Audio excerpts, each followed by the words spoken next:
action.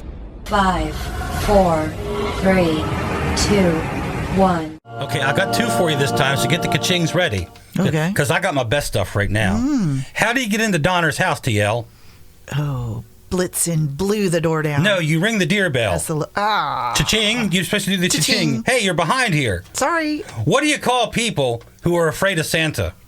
I don't know. A claustrophobic. Oh, cha-ching.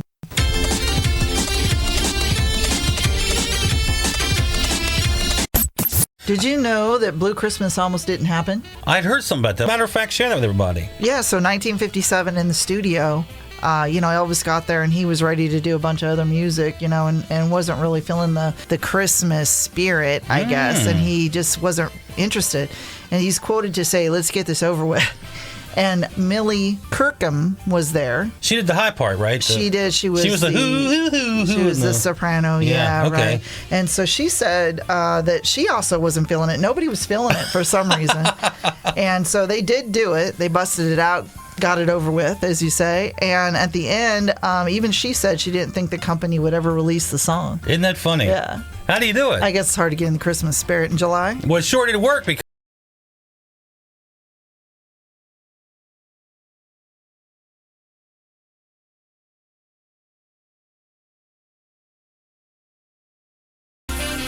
other than Elvis, I got to ask you, do you have a favorite Christmas song or an album that comes to mind other than Elvis? Because he's his own world. Yeah, well, I do have a few. And the funny thing is, I guess it's kind of controversial right now, but I love Dino. Yeah, of course. Yeah. And I love Baby, It's Cold Outside. Right. Well, anyway, the reason I ask you about the song or the album, because we have from elvis.au the top 10 most popular selling Christmas albums of all time. And where does Elvis rate on this list?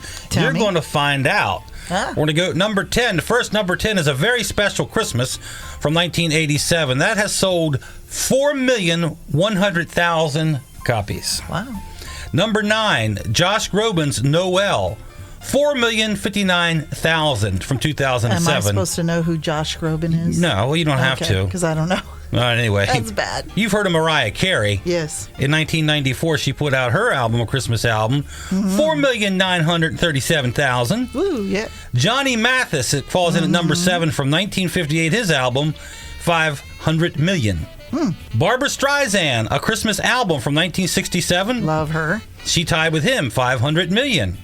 Number 5 on the list, Celine Dion, There Are Special Times. 5,022,000 from 1998.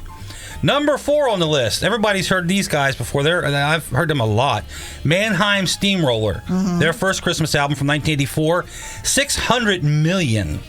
Wow. They also come in at number 3. They tied once again from 1988. 600 million.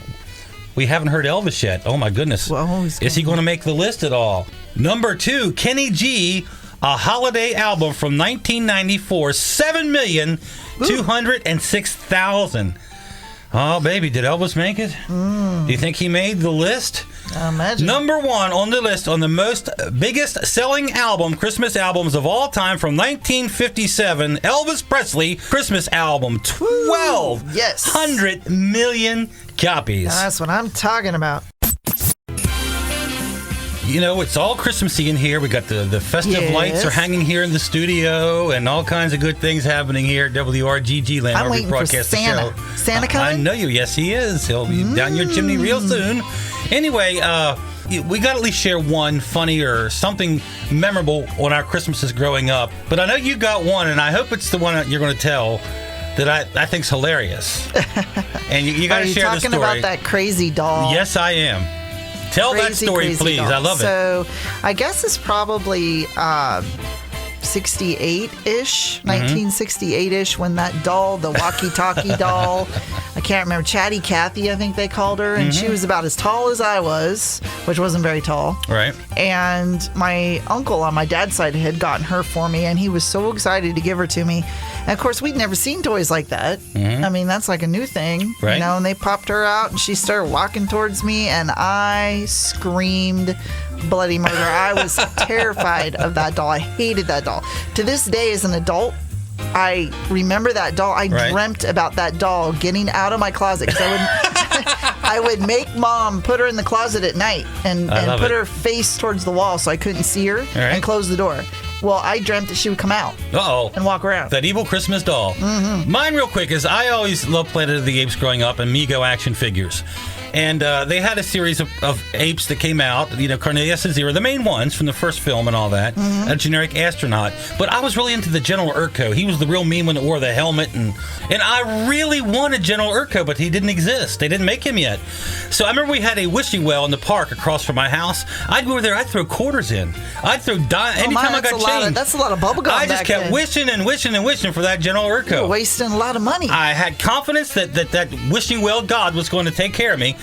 Don't you know, the following Christmas, guess what I got for Christmas? I got a General Urko Mego action figure. It was my favorite one of all time.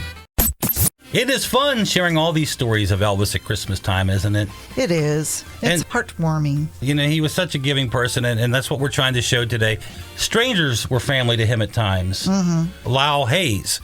He was there for a lot of this stuff because he made the jewelry that Elvis gave away. So let's get another story from Lyle, and we're just going to hear how Elvis, once again, from the heart, just made these random acts of kindness because it was Christmas in July with Elvis. I was sitting by the stage. He leaned over and he says, "Where's your case?" And he's up there singing, "Where's your case?" And I said, "It's right here." He said, "Set it up here." I set my case up on the stage, and he just got jewelry out of it, and he was giving it to people on the front row and he was just giving away all this jewelry. The difference in Elvis and everyone else was that he obviously loved his fans. He was so honest. You just didn't doubt that he was pure as a driven snow. He was just a good person, and people knew that. By the way, there's mistletoe hanging in the studio, baby, and I plan to take care of that after this song gets going. Anyway, thank you, everybody, for being with us today. And before we say goodbye officially, you wanted to clarify that contest and say which song actually was the most popular Elvis song. We just want to thank everybody for participating in the poll on our page, on our Facebook page. And we want to tell you what the outcome was. All right. So let's see. We'll start with tied for third place is Santa Bring My Baby. I love that one. And Merry Christmas, Baby. Oh, cool. Two cool ones. Right. Tied for second place is I'll Be Home for Christmas. I knew that was going to be on there. And Here Comes Santa Claus. All right. And number one, hey, are you going to do the drum roll? Blue Christmas. Okay. I'm sorry. I was getting ready to sing it for you. Blue Christmas. Hey, everybody. Thank you for joining us today and being part of this very special Christmas show. Thank you. Christmas is year-round for Elvis. You make Christmas year-round for us, for joining us every week at our party and letting us entertain, playing lots of great Elvis music. And we love entertaining and being part of you guys' lives every week, don't we, babe? Yeah, we do. Would you like to say anything for our friends out there before we close off? Well, of course, I want to wish everybody a happy, Merry Christmas and holiday. Be safe. Eat bad foods. No. Yeah. And the good foods. Bring all those you love really close. There you go. And we love you and wish you a Happy New Year. Well, I'm going to say goodbye Dan style, okay? Okay. Baby, what do you get if a vampire crosses the road with Jack Frost? I don't even know. You get frostbite. Nice. And baby, why do mummies like Christmas so much? I don't know. I couldn't say. Because of all the rapping. Oh, we love you guys. Merry Christmas and Happy New Year. Thank you once again for always making your Blue Suede connection. We love you.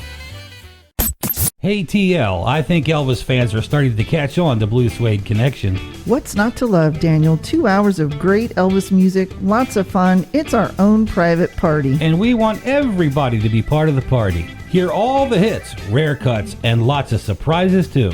We are your Blue Suede Connection.